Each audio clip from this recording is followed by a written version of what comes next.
দিনাজপুর থেকে রাজশাহীতে আগত চিরিবন্দর প্রতিনিধি মোহাম্মদ মিজানুর রহমান অন্তরের সাথে রাজশাহী মুক্তিযুদ্ধের চেতনা টিভির প্রতিনিধিদের চা চক্র।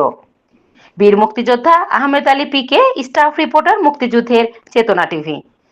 দেশের প্রত্যেক জেলা উপজেলায় সত্যের বার্তা মানুষের কাছে তুলে ধরতে বর্তমানে ৩ জন বীর মুক্তিযোদ্ধা ও এক ঝাঁক বীরের সন্তানদের নিয়ে স্বাধীন গণমাধ্যমে মুক্তিযুদ্ধের চেতনা টিভির পথ চলা। বিশেষ করে দেশের অবহেলিত বীর মুক্তিযোদ্ধা পরিবারের কথা তুলে ধরতে বদ্ধপরিকর মুক্তিযুদ্ধের চেতনা টিভি। তবে দেশের নির্ভীক সত্য নিউজ তুলে ধরার পাশাপাশি মুক্তিযুদ্ধের চেতনা টিভির প্রত্যেক প্রতিনিধি অন্য প্রতিনিধির প্রতিষ্ঠানের সম্পাদকের নির্দেশক্রমে পাশে থাকার অঙ্গীকারবদ্ধ। তারই ধারাবাহিকতা বজায় রেখে আজ দিনাজপুরের চিরিবন্দর উপজেলার প্রতিনিধি মোহাম্মদ মিজানুর রহমান অন্তর তার একটা বিশেষ কাজে রাজশাহী সফর করলে মুক্তিযুদ্ধের চেতনা টিভির সম্পাদক মোহাম্মদ শহীদ হাসান রাজশাহী শহরের মুক্তিযুদ্ধের চেতনা টিভির প্রতিনিধিদের অবগত করে।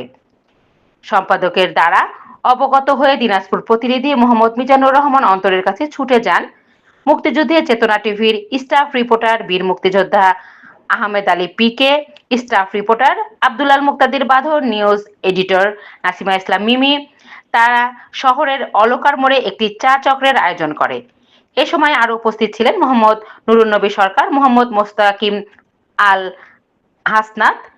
বীর মুক্তিযোদ্ধা আহমেদ আলী পিকে বলেন, আমরা এরকম একটা প্রতিষ্ঠানে এসে নিজেদের গর্বিত মনে করি, কারণ আমরা যখন অন্য কোনো জেলা সফর করব ঠিক তখনই ওই এলাকার প্রতিনিধি আমাদের পাশে এইভাবে দাঁড়াবে।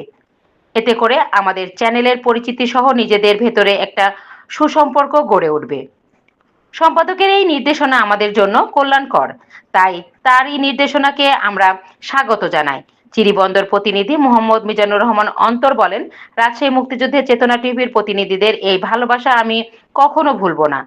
তিনি তার এলাকা মুক্তিযুদ্ধের চেতনা টিভির সকল প্রতিনিধিদের আমন্ত্রণ জানান।